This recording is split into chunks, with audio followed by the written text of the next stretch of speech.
Hello everyone, welcome to Cache Squad. So today in this video I will show you how you can delete cache files of Premiere Pro.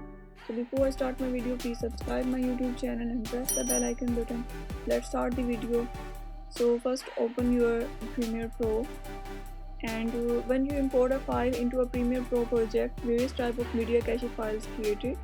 Sometimes due to these cache files, when these cache files cover too much space, then these files can create issue during editing or they can slow the system.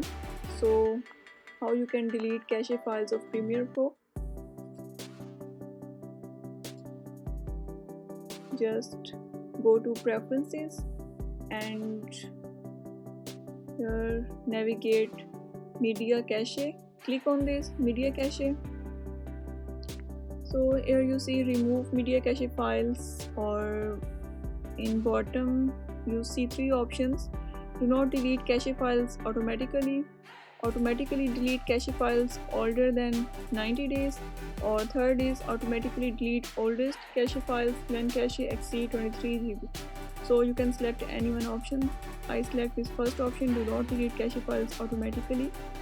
Click on delete, and here you see two options, delete unused media cache files, and second is delete all media cache files from the system.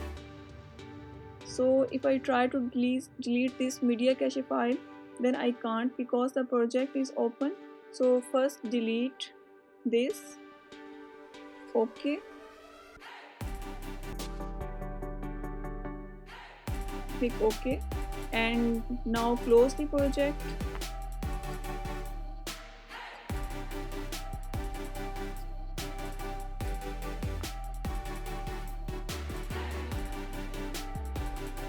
And complete restart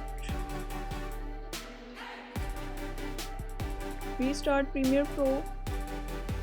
After restarting the Premiere Pro, at this home page, again go to menu, click on Premiere Pro, go to preferences and click on media cache. So again click on this delete, and now you can check this delete all media cache files from the system. So select this and click OK. Click OK. So after deleting the files, you can see additional hard drive space become available. Hope you guys like my video. If you like my video, please subscribe my YouTube channel and press the bell icon button. See you in another interesting and informative video. Take care. Bye bye.